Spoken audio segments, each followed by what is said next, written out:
জুলফিকার আলী নকশবন্দি রহমাতুল্লাহি আলাইহি এমন একটা ঘটনা লিখেছেন। এই ঘটনা শুনবার পরে এমন কেউ নাই যার চোখ দিয়ে পানি আসে না। আহারে গরিব মা বাবা, তাদের একমাত্র একটা সন্তান, সন্তানকে বড় ভালোবাসে, সন্তানকে বড় মহাব্বত করে। মা বাবা গরিব, সন্তান তার আব্বা আম্মারে বলো, মা বাবা আমরা গরিব, চলতে বড় কষ্ট হয়, আমাকে বিদেশের বাড়িতে পাঠায়া দাও, আমি ইনকাম করিয়ে তোমাদের জন্য টাকা পাঠাবো। ও মা বাবা, ওই টাকা দিয়ে তোমরা ভালো করে চলবা, ভালো খাবা, ভালো পড়বা।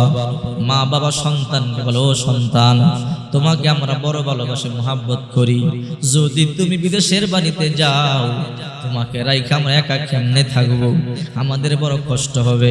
সন্তান বলে, মা বাবা বেশি দিন তো বিদেশ থাকবো না, বিদেশ থেকে ইনকাম করে টাকা পাঠাইয়া তোমাদের জন্য, এরপরে টাকা জমাইয়া তোমাদের জন্য চলে আসবো। পিতামাতা মনে মনে চিন্তা করলেন, ঠিক আছে। মা বাবা সন্তানের কথা মতো জমি বিক্রি করিয়া সন্তানকে বিদেশের বাড়িতে পাঠাইল। আল্লামা জুলফিকার আলী নকশবন্দি রহমাতুল্লাহি আলাইহি লেখেন, সন্তানকে যখন বিদেশের বাড়িতে পাঠাইল তখন তো টেলিফোন ছিল না, চিঠির মাধ্যমে আদান প্রদান হইতো সংবাদ। সন্তান বিদেশের বাড়িতে যাওয়ার পরে প্রথম মা বাবার কাছে চিঠির মাধ্যমে সংবাদ পাঠায়, খবর আদান প্রদান করে, মা বাবার কাছে টাকা পাঠায়। পিতামাতা ওই টাকা দিয়ে মোটামুটি একটু ভালো করে চলে। কিছুদিন যখন হয়ে গেল, ওই সন্তান একটা সুন্দরী মেয়ের প্রেমের মধ্যে পড়ে গেল। প্রেমের মধ্যে পড়িয়া ওই সুন্দরী মেয়েকে বিবাহ করে ফেলল। বিবাহ করবার পরে ওই সুন্দরী মেয়ে তখন বলে, তোমার আব্বা আম্মারে ভুলে যাও, আমার আব্বা আম্মাই তোমার আব্বা আম্মা, শ্বশুর শাশুড়ির খেদমত করো, শ্বশুর শাশুড়িকে ভালোবাসো। ওই সন্তান বিবির কথা মতো মা বাবাকে একদম ভুলে যায়, পিতা মাতার কোন খবর পর্যন্ত নেয় না। জনম দুঃখিনী মা বহুদিন সন্তানের কোনো সংবাদ পায় না। যেই রাস্তা দিয়ে সন্তান বিদেশের বাড়িতে গেছে, জনম দুঃখিনী মা ওই রাস্তার মধ্যে সারাদিন দাঁড়ায় দাঁড়ায় কান্না করে, আহারে আমার সন্তান এই রাস্তা দিয়ে বিদেশের বাড়িতে গেছে, এই রাস্তা দিয়ে আবার আমার সন্তান আমার বুকের মাঝে আসবে। সারাদিন মা রাস্তার মধ্যে দাঁড়াইয়া থাইকা কান্নাকাটি করিয়া সন্ধ্যাবেলা মা বাড়িতে ফিরে যায়। কিন্তু সন্তান মা বাবার কোনো খবর নেয় না। সন্তান বিদেশের বাড়িতে বড় আনন্দে আছে, ফুর্তিতে আছে। এই দিকে জনম দুঃখিনী মা, জনম দুঃখী বাবা চোখের পানিগুলো সারিয়া সারিয়া কান্না করে, আল্লাহ আমাদের সন্তান যেতাই আছে সন্তানকে ভালো রাখবা। ওই সন্তান বিদেশের বাড়িতে সুন্দরীকে বিবাহ করে বিবির চাহিদা মিটাই, বিবি যা চায় বিবির তাই দেয়, শ্বশুর যা চায় শ্বশুরকে তা দেয়, শাশুড়ি যা চায় তা দেয়, কিন্তু মা বাবার খবর পর্যন্ত নেয় না। এমন করে করে 10 বছর চলে গেল, এমন করে করে 1 যুগ 12 বছর চলে গেল। মা বাবাও বৃদ্ধ হয়ে গেল। বাবা বয়সের বারে বৃদ্ধ হইয়া অসুস্থ হয়ে গেল, ওষুধ কিনবার মতো কোনো টাকা নাই। বিছানার মধ্যে পড়িয়া পড়িয়া চোখের পানিগুলো সারিয়া সারিয়া কান্দে। বিবি বলো, স্বামী আমার, আমাদের যে সম্পদ ছিল বিক্রি করিয়া সন্তানকে বিদেশে পাঠাইলাম, আমাদের তো তেমন সম্পদ বলতে আর কিছু নাই। আমাদের বাড়ি বিটা আছে, চলেন বিক্রি করিয়া আপনার চিকিৎসা করাই। স্বামী বলল, না রে বিবি, এটা আমাদের শেষ সম্বল, যদি বিক্রি করো আমরা কই থাকবো, আমাদের থাকার জায়গাটুকুন পর্যন্ত হবে না। বিবি কয়, স্বামী আমার, আপনি আমার জীবন থেকে বেশি প্রিয়, যদি আপনি না থাকেন এই বাড়ি দিয়া এই ঘর দিয়া আমার কি হবে? বাড়ি পিটা পর্যন্ত বিক্রি করে দিয়া ওই মা তার স্বামীর চিকিৎসা করাইলেন। এরপরও স্বামীকে বাঁচাইতে পারলেন না। এমন করে করে দুঃখে দুঃখে বাবা দুনিয়া থেকে ইন্তেকাল করেছে। ওই সন্তান বিদেশের বাড়িতে বড় আনন্দ করে, বড় ফুর্তি করে, মায়ের খবর নেয় না, বাবার খবর নেয় না। বাবা যে মারা গেছে সেই সংবাদ পর্যন্ত সে জানে না। জনম দুঃখিনী মা সন্তানের জন্য কান্না করে করে চোখের জ্যোতি পর্যন্ত হারায়া ফেলল। এমন একদিন নয়, 2 দিন নয়, 2 যুগ 24 বছর পর্যন্ত সন্তান খবর নেয় না। সন্তান বিদেশের বাড়িতে আনন্দে আছে, ফুর্তিতে আছে, বিবি যা বলে তাই শুনে। শ্বশুর শাশুড়ি যা বলে তাই শোনে, মা বাবার খবর পর্যন্ত নেয় না। আহারে মা কান্না করে করে চোখের জ্যোতি পর্যন্ত হারায় ফেলছে। মা সারাক্ষণ শুধু সন্তানটার জন্য কান্না করে বলে, আল্লাহ আমার সন্তানটা বিদেশের বাড়িতে আছে, আমার সন্তানটা যেটাই আছে, আমার সন্তানটাকে তুমি সুস্থ রাখিও, আমার সন্তানটাকে ভালো রাখিও। ওই বুড়ি মহিলা ঘর নাই বাড়ি নাই, কোথায় থাকবে? রাস্তার মধ্যে শুইয়া শুইয়া সন্তান বলে বলে কান্না করে।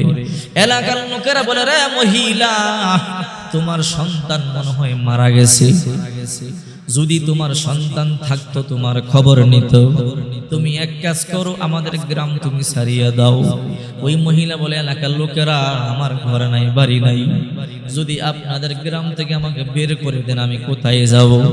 এলাকার লোকেরা বলে, রে মহিলা, ওই যে একটা বাঁশের জার আছে, বাঁশ জারের মধ্যে গিয়ে তুমি একটা ঝুপড়ি বানাও, লতা পাতা দিয়ে ঝুপড়ি বানাইয়া সেই ঝুপড়ির মধ্যে তুমি বসবাস করো। ওই অন্ধা মা, জনম দুঃখিনী মা, এক সময় রূপের কোনো অভাব ছিল না, টাকার অভাব ছিল না, স্বামী ছিল, সন্তান ছিল, আজ কেউ নাই, চোখের জ্যোতি পর্যন্ত নাই। বাঁশের জারে গিয়া একটা ঝুপড়িতে ঘর বানাইছে, ঝুপড়ি দিয়ে ঘর বানাই ওই ঘরের মধ্যেই অন্ধা মা থাকেন। সকালবেলা ভিক্ষা করবার জন্য গ্রামের মধ্যে লাঠিতে বর করে করে যায়। আহারে বয়সের বারে বাঁকা হয়ে গেছে, জনম দুঃখিনী মা লাঠিতে বর করে করে গ্রামের মধ্যে ভিক্ষা করে। সন্ধ্যাবেলা আবার লাঠিতে বর করে করে বাঁশঝাড়ের মধ্যে আইসা মা চোখের পানি সারিয়া সন্তানটার জন্য শুধু কান্না করে, আল্লাহ 2 যুগ 12 বছর 24 বছর হয়ে গেল, আমার সন্তান আমার খবর নেয় না, তাতে আমার দুঃখ নাই। তুমি আমার সন্তানটা যেটাই আছে সন্তানটারে ভালো রাখবা, আমার সন্তানটারে সুস্থ রাখবা। আল্লাহর কি কুদরত! ওইদিকে সন্তান বিদেশের বাড়িতে বড় আনন্দে আছে, ফুর্তিতে আছে। হঠাৎ করে সন্তানটার একটা রোগ দেখা দিল, ক্যান্সার রোগ। ডাক্তার বলল মাত্র 3 মাস বাঁচবে, এরপরে মরে যাবে। তার সাথে কেউ ঘুমাতে পারবে না, তাকে কেউ ধরতেও পারবে না, তার ভিতর এই রোগ চলে যাবে। যে তাকে স্পর্শ করবে তার ভিতরও সেই রোগ চলে যাবে। 3 মাস পর্যন্ত বাঁচবে, তারপরে মরে যাবে। এই সংবাদ যখন শ্বশুর শাশুড়ি শুনল, স্ত্রী শুনল, স্ত্রী বলল, স্বামী আমার 3 মাস পরে তো আপনি এমনি মরে যাবেন, আপনাকে ধরলো স্পর্শ করলে আপনার রোগ আমার ভিতরে আসবে, অতএব আপনার সাথে আমি সংসার করব না। রে স্বামী আমার, আপনারে আমি তালাক দিয়ে দিলাম। স্ত্রী তালাক দিয়ে দিল, শ্বশুর শাশুড়ি ঘর থেকে বের করে দিল, আমাদের সাথে তোমার আর কোনো সম্পর্ক নাই। 3 মাস পরে তুমি এমনি মরে যাবা, যদি তোমার সাথে সম্পর্ক রাখি তোমার রোগ আমাদের মধ্যে আসবে। আহারে ওই আল্লাহর বান্দা যুবক সন্তান খোলা আকাশের নিচে চোখের পানিগুলো সারিয়া সারিয়া কান্দে আর বলে, আল্লাহ যাদেরকে আপন বানাই আব্বা আম্মার পর্যন্ত ভুলে গেলাম, আজকে আমার ওই বিবি জীবনে এমন কোনো তার আশা নাই যে আমি পূরণ করি নাই। 2 যুগ 24 বছর কামাই করি আমি, আমার টাকা সব আমার বিবিরে দিলাম, আমার বিবির শখ আল্লাহ সব পূরণ করলাম, শ্বশুর শাশুড়ির সব মনের চাহিদা পূরণ করলাম। আজকে আমার রোগের কথা শুনিয়ে তারা আমার ঘর থেকে বের করে দিল, আমার বিবি আমার তালাক দিয়ে দিল। ওগো মালিক, এই দুনিয়াতে আমার আপন বলতে কেউ নাই। খোলা আকাশের নিচে চোখের পানি এগুলো সারিয়া সারিয়া কান্দে, কিন্তু কোথায় যাবে, যাওয়ার কোনো জায়গা নাই, যাওয়ার কোনো জায়গা নাই, শুধু চোখের পানি কোনো সারিয়া কান্দে। কই যাব, যাওয়ার মতো কোনো জায়গা নাই। হঠাৎ করে মনে পড়লো 3 মাস পরে তো মারাই যাব। আহারে জানি না আব্বা আম্মা দুনিয়াতে বেঁচে আছে কিনা, যদি দুনিয়ার সবাই আমাকে বের করে দেয়, আমার আব্বা আম্মা আমাকে বের করে দিতে পারবে না। যাই বাড়িতে যাই, দেশে যাই, গিয়ে আব্বা আম্মারে দেখি পাই কিনা। যদি আব্বা আম্মারে পাই, বাকি জীবনটা মা বাবার সাথে কাটাইয়া দিব, জনমের মতো আব্বা আম্মা থেকে মাপ নিব। ওই আল্লাহর বান্দা টিকিট কাটিয়ে দেশের মধ্যে ফিরলেন, আর লাঠিতে বর করে হাঁটি হাঁটি পা পা করে গ্রামের মধ্যে গেলেন। গ্রামের মধ্যে গিয়ে দেখে চিত্র পুরা ভিন্ন। যেই বাড়িতে ঘর ছিল সেখানে এখন বাড়ি নাই, জমি দেখা যায়, আঙ্গুরের বাগান দেখা যায়। বাগানের মালি বাগানের মধ্যে কাজ করতেছে। আল্লাহর বান্দা লাঠিতে বর করে হাঁটি হাঁটি পা পা করে গিয়া বলে, ও ভাই এই বাড়ির মালিক কোথায়? বাগানের মালিক বলে, এই বাড়ির মালিক তো আমি। না, এই বাড়ির মালিক তুমি না, অন্যজন। বলে, ও বুঝতে পারছি, আগের মালিকের কথা বলছো। বলে, হ্যাঁ, সে দুনিয়াতে নাই, আমি তার কাছ থেকে জমিটা কিনেছি। বলে, কেন বিক্রি করেছে? আর বলিও না, ওই বুড়া লোকটার একটাই মাত্র সন্তান ছিল, জমি জমা বিক্রি করিয়া সন্তানকে বিদেশের বাড়িতে পাঠাইছে। সন্তান বিবাহ করিয়া বিবির কথায় প্রেমে পড়িয়া পিতা মাতারে বইলা গেছে। এইদিকে বাবা অসুস্থ হইয়া বিছানার মধ্যে পড়িয়া চিকিৎসার অভাবে জমি জমা বিক্রি করেছে, বিটা পর্যন্ত বিক্রি করেছে। আহারে জালেম সন্তান বাবার খবর পর্যন্ত নিল না। এমন জালেম সন্তানও কি দুনিয়ার মধ্যে হয় নাকি? মা কান্না করে করে চোখের জুতি পর্যন্ত হারায় ফেলেছে। আহারে এমন জালেম সন্তানকে যদি আমি পাইতাম, আমার হাতের দা ছুরি দিয়া তার হাত পা গুলো আমি কাটতাম। জালেম সন্তান নিজের কানে নিজের অপরাধের কথাগুলো শুনতেছে। বাগানের মালিক বলতেছে, রে যুবক, তোমাকে চিনতে পারি নাই, তুমি কি? বলে, আমার পরিচয় আমি আপনাকে দিব না। আমি জানতে চাই ওই বৃদ্ধ লোকটা কোথায়? বলে, বৃদ্ধ লোকটা বয়সের বারে অসুস্থ হইয়া চিকিৎসার অভাবে মারা গেছে। এই বাড়িটা আমার কাছে বিক্রি করিয়া চিকিৎসা করছে। বলে, ওই বুড়া মহিলাটা কি এখনো জিন্দা আসেনি? বলে, হ্যাঁ, জিন্দা আছে। বুড়া মহিলাটা কই? বলে, বুড়া মহিলার কথা আর বইল না। আহারে 2 যুগ হয়ে গেল, সন্তান খবর নেয় না এখনো পর্যন্ত সন্তান। বলে বলে কান্দে। 2 যুগ 24 বছর হয়ে গেল, সন্তান খবর নেয় না এখনো সন্তান। বলে বলে চোখের পানি সারিয়া সারিয়া কান্দে। এই গ্রামের লোকেরা বের করে দিয়েছে। ওই মহিলা সন্তানের জন্য কান্না করে করে অন্ধ হয়ে গেছে। ওই যে বাসার জার দেখতেছো, ঝুপড়ি দেখতেছো, লতা পাতা দিয়ে একটা ঘর বানাইয়া সেখানে থাকে। তবে এখন গেলে তাকে পাইবা না। এখন ভিক্ষা করবার জন্য গ্রামে চলে গেছে। সকাল হইলে ভিক্ষা করবার জন্য গ্রামে চলে যায়। সন্ধ্যা যখন হয় মাগরিবের আগে আগে ঝুপড়ির মধ্যে চলে আসে। ওই আল্লাহর বান্দা, যদি ওই মহিলারে তুমি দেখতে চাও, এখন গেলে পাইবা না, মাগরিবের আগে আগে যাইবা। যুবক মনে মনে চিন্তা করে, হারে জনম দুঃখী মারে রাইখা গেলাম, যুবতী বুড়ি হয়ে গেছে। মা এখন চোখের আলো নাই, মানুষের বাড়ি বাড়ি ভিক্ষা করে। ওই যুবক, ওই জালেম সন্তান ঝুপড়ির কাছে এসে বসে আছে। মা আসবে, জনমের মতো মাকে দেখবে। অনেক লম্বা সময় বসে রইলেন, মা আসে না। বসে থাকার পরে যখন মাগরিবের সময় হয়ে গেল, হঠাৎ করে দেখা যায় একটা বুড়ি মহিলা পিঠের মধ্যে গাঠুরি লইয়া লাঠিতে বর করে করে হাঁটি হাঁটি পা পা করে ঝুপড়ির দিকে আসতেছে। যুবক তাকাইয়া রইল, এটাই আমার মা। এই মহিলা আমার 10 মাস 10 দিন গর্ভে ধারণ করেছে। এই মহিলার দুধ আমি পান করেছি। ওই বুড়ি মহিলা ঝুপড়ির মধ্যে আসলো, সন্তানকে তো দেখে না, চোখে দেখে না। ওই যুবক সন্তান মনে মনে ভাবে, দেখি আমার মা কি করে। ওই বুড়ি মহিলা এই ঝুপড়ির মধ্যে প্রবেশ করিয়া গাটুরিটা কাদের থেকে নামাইয়া ওযু বানাইয়া মাগরিবের আজানের জন্য অপেক্ষা করতেছে। কিছুক্ষণ পর যখন মাগরিবের আজান হয়ে গেল, ওই মহিলা ওযু বানাইয়া মাগরিবের নামাজটা আদায় করলো। মাগরিবের নামাজটা আদায় করিয়া ওই মহিলা নামাজের মুসল্লার মধ্যেই বসে আছে। এশারের নামাজের আজানের জন্য অপেক্ষা করতেছে। অনেক লম্বা সময় তাসবিহ তাহলিল জিকির আজগার করলেন। এশারের আজান দিল, এশারের নামাজ পড়লেন। জালেম সন্তান সব দেখতেছে, দেখি আমার মা কি করে। জালেম সন্তান তাকায় রইল।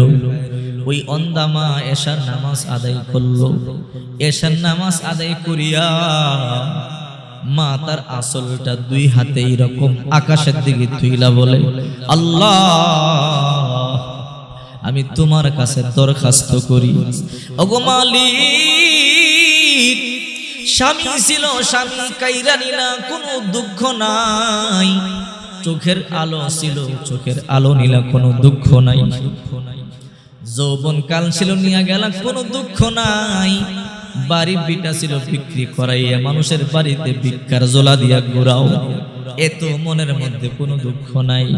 ওগো আল্লাহ, আমি একটা অন্ধা মা, এই ঝুপড়ির মধ্যে মরিয়া পড়িয়া থাকলো কেউ জানবে না।